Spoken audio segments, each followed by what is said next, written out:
Hey guys and girls, Board now back with you. On this video I will be talking about Star Trek Discovery Season 3 Episode 9. It is called Terra Firma Part 1. So yeah, first time we've had a two-parter this season anyway. I'm not sure if there were one in one of the other two seasons, but I have to start off by saying back with a bang because this is a really strong episode. I think it's a contender for best episode of the season. It's certainly the best episode since like episode 3, since the opening 3, because of course, if you've been following my reviews, the last few episodes have been very up and down, and I said this season was in a balance. There's still time to bring it back around and actually make it the best season so far and sort of end on a positive.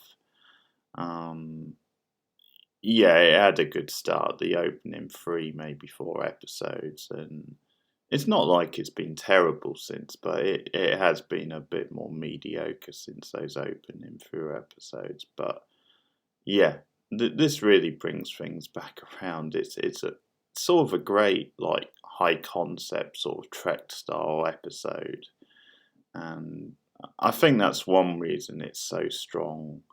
The other reason is obviously it's a Giorgio centric episode, and we've obviously been talking the last week or two about what's happening with her condition. They're trying to find out more, and that's why this episode is basically 90% about Giorgio. There's a couple of other smaller subplots, but it's pretty much all Giorgio. And once you get into the meat of the episode, and Michael and Giorgio going to like this other planet, and then basically, or Giorgio particularly going through to the other timeline, the previous timeline where she was an emperor, and of course Michael betrayed her and all the rest of it, which we saw in season 1.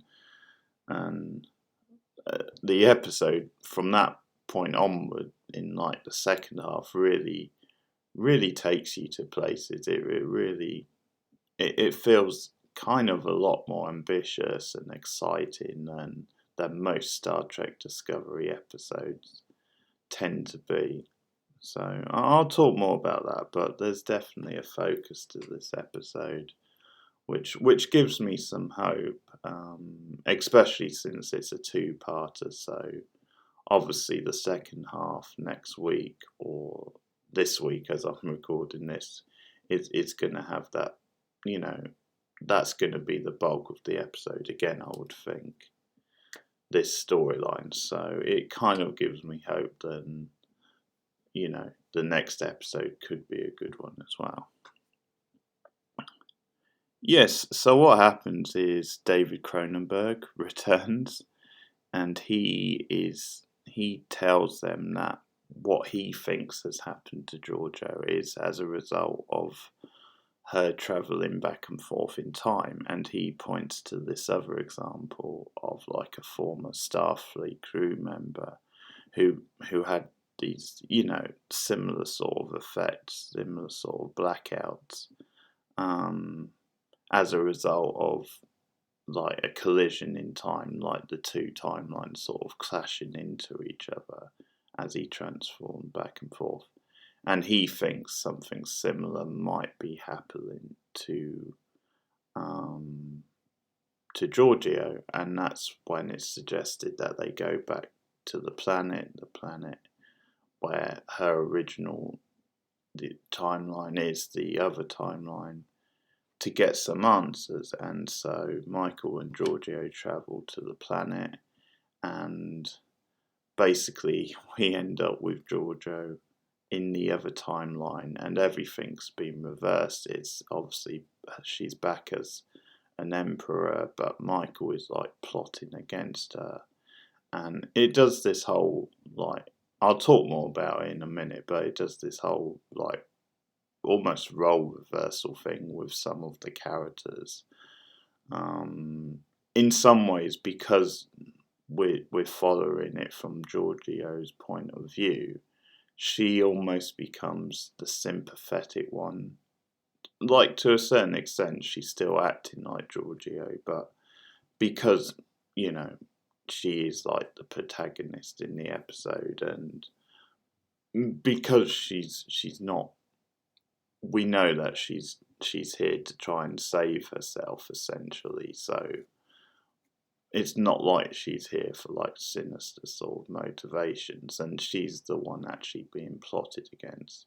But we see with the other characters, like Michael gets to play like a more like evil version of herself. Same with Tilly, and same with some of the other crew members. So I think you can see the actors having a lot of fun with that, especially the actor who plays Michael. She's on really good form, playing like the bad side of herself, essentially. Has like sort of dark mascara, very sort of punky and sort of vicious, and quite sort of sexy as well. Has that sort of like icy, slippery sort of presence to her. But it's really good to, even someone like Tilly, you know, I think the actress, like, it's not as convincing as Michael, but I think there's some good stuff with her. I think it's just interesting to see these different sides to the characters, and yeah, even Tilly playing like the bad side of herself. Killy, as we find out, and Giorgio like references earlier in the episode. But yeah, just talking a bit about how we get to that is, so it's suggested, and they go to the planet. Michael and Giorgio, and again we get another scene with the Admiral, which is probably the weakest scene in the episode. But he basically, because Saru sort of steps in and is kind of saying, well, you know, is this really, you know, is this really okay? You know, should we really go? You might need us. You might need the ship and the technology. And the Admiral actually says, no, you can go. He says, don't worry, I'll focus on the other stuff, on the stuff to do with the burn. And he lets them go, which may or may not be a bit suspicious, but he lets them go anyway. And there's actually some really good scenes setting up this with Giorgio leaving, because potentially it could be for the last time, because the whole deal is that her fate is potentially that she could die. She may not come back.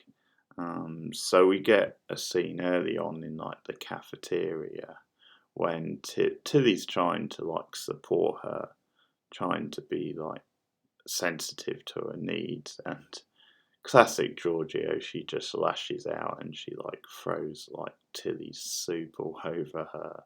She's pretty sort of brutal and humiliating, but classic Giorgio. But yeah, later on, like there is like a respectful sort of passing of the ways with both Saru and Tilly with Giorgio, because Saru realises he may not actually see her again. That's a possibility, and as a mark of respect, he calls her like Emperor, and that they have like a respectful shake of the hand. And Tilly, of course, this is Tilly being Tilly, but she like grabs onto her, hugs her really tight, and she says to her, you know, you've been important to me. Yeah, I think it's that sort of thing of someone like Giorgio, no matter how hurtful she can be sometimes, I think you need those characters to sort of challenge you. And I think the crew sort of know that a lot of it is her sort of masking insecurities and stuff, and in many ways she doesn't mean what she says half the time, or at least she doesn't mean it to the extent it comes across. So it's a nice scene between them where Tilly admits, and it's been good having you around, sort of thing. I've needed you. I think it's also maybe a way of saying my development now in this new role. I think kind of having someone like you there has sort of pushed me towards that and helped me grow. And yeah, you do get the comedy moment of her like hugging her, like sort of too enthusiastic, and the reaction shot from Giorgio.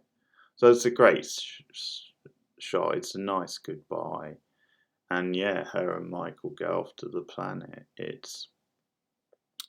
They sell it well, because I think as a viewer you're maybe thinking, 50-50 really. I think this may be goodbye for Giorgio, at least on this show.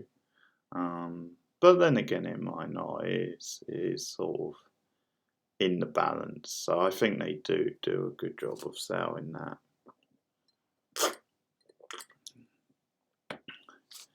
And there's some really beautiful shots and direction in this episode, actually, because when they beam down onto the planet, it's like this snow, like, covered sort of planet, and lots of sort of wide shots and like aerial shots, and then walking through the snow. And I think it's definitely a callback to the first episode of the show, where it was like the opposite for the weather, because they were actually going through the desert. So it's this nice sort of contrast, because it's a similar shot, it's just that it's a different weather, conditions, if you like. But the actual gear they're wearing in the shot, and it's just the fact that they're travelling together over land, it's kind of, I think, definitely meant to be a callback.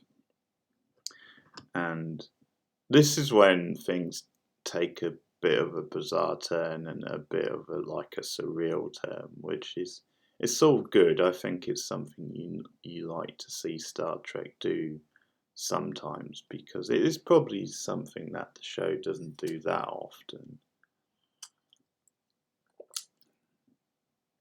But this guy shows up out of nowhere, and he's sitting down in the middle of this snowy landscape reading a paper, and he makes it clear that he's like this godlike figure, and that Giorgio will basically die tomorrow, and he's reading like a newspaper headline, and the headline is about her death.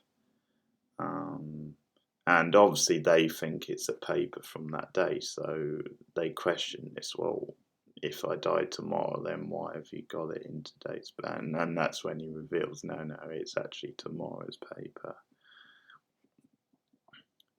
And he basically says, if you go through this portal, you'll go into the other time frame, and obviously when you were emperor. But yeah, that's your way in, and you can try and change things, but it's a whole dilemma sort of thing, and Michael is a bit apprehensive over whether they should trust him. But Giorgio wants to, and she thinks, I think she takes it very much head on, sort of thinking, well, if I die, I die. I've got to do this one way or the other. I'm obviously going to try and save myself, but I've got to do this. I've got to let, the cards sort of land where they land, and let's do this, really. So she goes through the portal, and that's when, as I said, we get a lot of the rest of the episode. Well, from that point on, the rest of the episode is in this other thing, and it just looks great, and some nice little touches, like you have basically Saru's race. They're all slaves in this like reality, this timeline, and we see them at the beck and call of the members of this alternative like Starfleet type thing. And Saru himself, or the version of him, is kind of like Michael's slave, and we see then at one point she's going to kill him just because she loses it over him like making a mistake. And Giorgio like saves him. She still puts on like an evil appearance, but she says, I've got like great uses for him, so I want to keep him around. And there's all this psychology between her and Michael, but I do like this because I think Giorgio basically, she had that moment earlier on with Saru in the episode.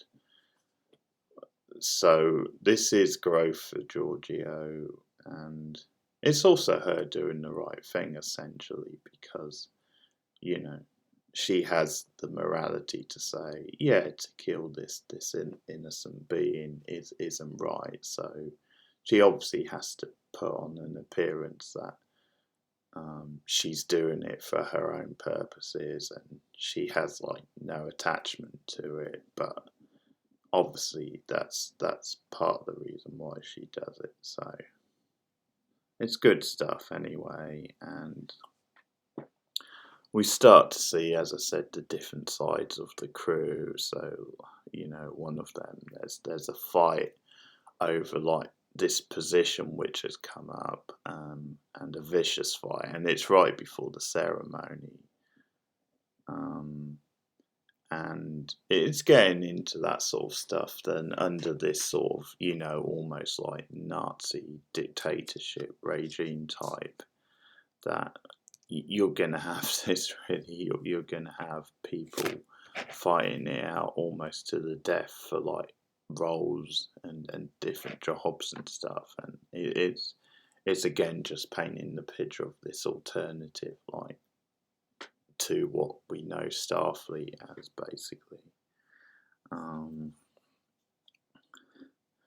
So Giorgio hears certain things, like at one point she's told that Michael is like, sort of having an affair or seeing this other character he's got a lot of power, and that they basically seem to be plotting against her and planning her downfall. And you get to this big ceremony, which again, it sort of looks like just great, and Giorgio does this like really dramatic speech, and at one point, like, the stance in this reality like tries to kill her from behind, but she's there and waiting. She catches him and kills him. And later on, after the ceremony, she arrests Michael. She basically says, I know what you're up to.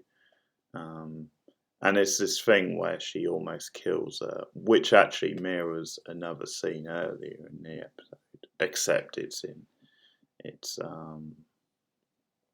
sort of in reverse. The context of it is that she tries to get Michael to kill her, because at that point she's kind of given up and she just feels like really shitty, and she like dares Michael to kill her, almost like a challenge. It's like this sparring type scene. It's a good scene actually, but this is almost like mirroring that, with where she almost kills Michael. So it is sort of the reverse, but she stops short, and she's like, I think she's pretty much got like the knife in her neck, but she doesn't like go all the way, and instead she arrests her, and that's like the end of the episode. So I'm not sure if it's just because it's Michael, and so realistically this Giorgio wouldn't want to kill her, or if it's just because she wants to find out more, and she's obviously arrested her. But in any case, that's how the episode ends, and I'd say all the Giorgio stuff in this episode I really liked. I thought it was a really interesting storyline. We saw some good growth in Giorgio. Really stylish, sort of kind of different type episode. I like like the godlike figure as well, his character, the way that was played, just the surreal sort of imagery. And there's a couple other little bits. As we found out last week, Book has decided he wants to be a Starfleet officer, but Michael said, obviously, you need to talk to Saru about it. And in this, we see Booker going up to Saru, and Saru basically, because he tries to sell him on his like qualifications as a pilot and stuff like that. And Saru sort of shrugs him aside a little bit, saying, you know, thanks for your offer, but I think we're okay at the moment, but I'll let you know. So he doesn't totally rule it out, but he kind of, I think there's a sense that he doesn't quite trust Booker. He would like to know more about him before he takes that sort of step. So you can see that being an ongoing thing the next couple of weeks. And there was just a small scene with like Stantz and Adira. And again, it's just a little sort of identity type thing where obviously she's still like Adira, she's still still upset over like Gray's disappearing and the void that has left. And Stantz says, you know, maybe she wants you, or sorry, he wants you to find your way in the world on your own without relying on him. And Adira replies by saying, but he, you know, he doesn't get to choose my destiny, that sort of thing. And that's just, I think, a little sort of comment on kind of transgender and kind of finding your identity and stuff, or have it making that decision for yourself, so someone doesn't get to tell you what you are or what you define yourself as. I think that's just a little metaphor for that. So just a small scene, but that was fine as well. But obviously, I think the episode is as good as it is because of the main focus being the Giorgio plot and how good the character is. I think her scenes with Michael are always engaging, and as I said, I like some of the stuff with Tilly and Saru interacting with her, so good stuff. Fingers crossed that this sort of carries on now. As I said, the second half will be interesting because there is obviously pressure on them to really do something and pay it off now. And yeah, definitely interesting to see what direction they go in, but hopefully this is going to be momentum now for the season going forward. So yeah, good episode. I like this one a lot. It's certainly one of the best of the season, certainly since, as I said, the opening three. It may even be my favourite of the season. It really appeals to me a lot. So fingers crossed they continue this now, certainly in part 2. But yeah, let me know your thoughts of this episode in the comments below. Like and subscribe. You can also contact me on Twitter. And I'll be back with more Star Trek reviews soon. Thanks for listening, and goodbye.